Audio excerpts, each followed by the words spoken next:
presented by Lovely Films Production. अरे उठा सा रे मगरुआ डबलुआ बगलुआ उठा सा।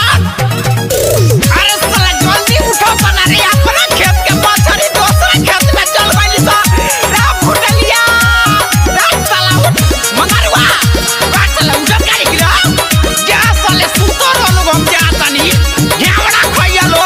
कौनो जाल लेके आव कौनो बंसी बजाओ खाली नैनी बोई की देख हमरा मोरले बताओ अवसर अरे आ कोई भइयो रूप।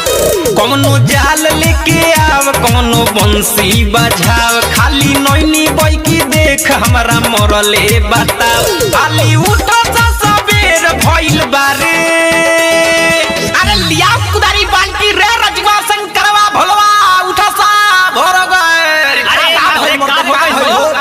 हर चलो सलैका मछरी मारे चल हर चलो सलैका मछरी मारे।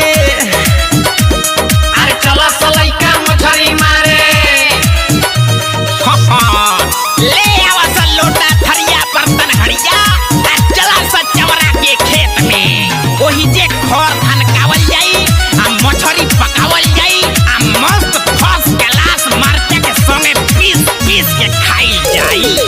ले चल कढ़ाई ओही जे खेत में तराई दिन भर चावल जाई चिउराया लाई। ये भइयो हम नीमा का मरचा लेके आवत नी रुक। ले चल कढ़ाई ओही जे खेत में तराई दिन भर चावल जाई चिउराया लाई। तया जब पियाहू के मन करता रे भइयो रे का रे अरे जाल मुस काट देले बा भाग साला भूटे लिया जो अपने इया के मच्छरदानी लिया। हर चला सलैका मछरी मारे अरे चला सलैका मछरी मारे हर चला सलैका मछरी मारे।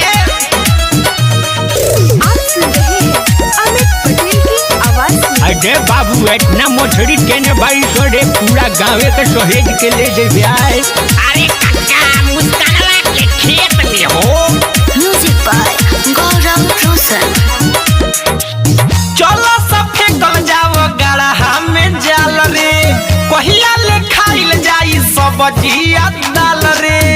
अरे अब वो रुक न गुड्डे बुटेलिया मच्छरदानी कोई बा। चलो सब फेंकल जाओ गड़हा में जाल रे कहिया ले खाइल जाई सब्जिया दाल रे। तो अभी लोग सारा सुतले ही बाड़े। अरे रे साला भूटे लिया है ने आप ते बाना पर का करते रे रे भाइयो ओइ साला काले हमरे से गड़ा उदा होता अपन त घेवड़ा खइबा। और चलो सलैका मछरी मारे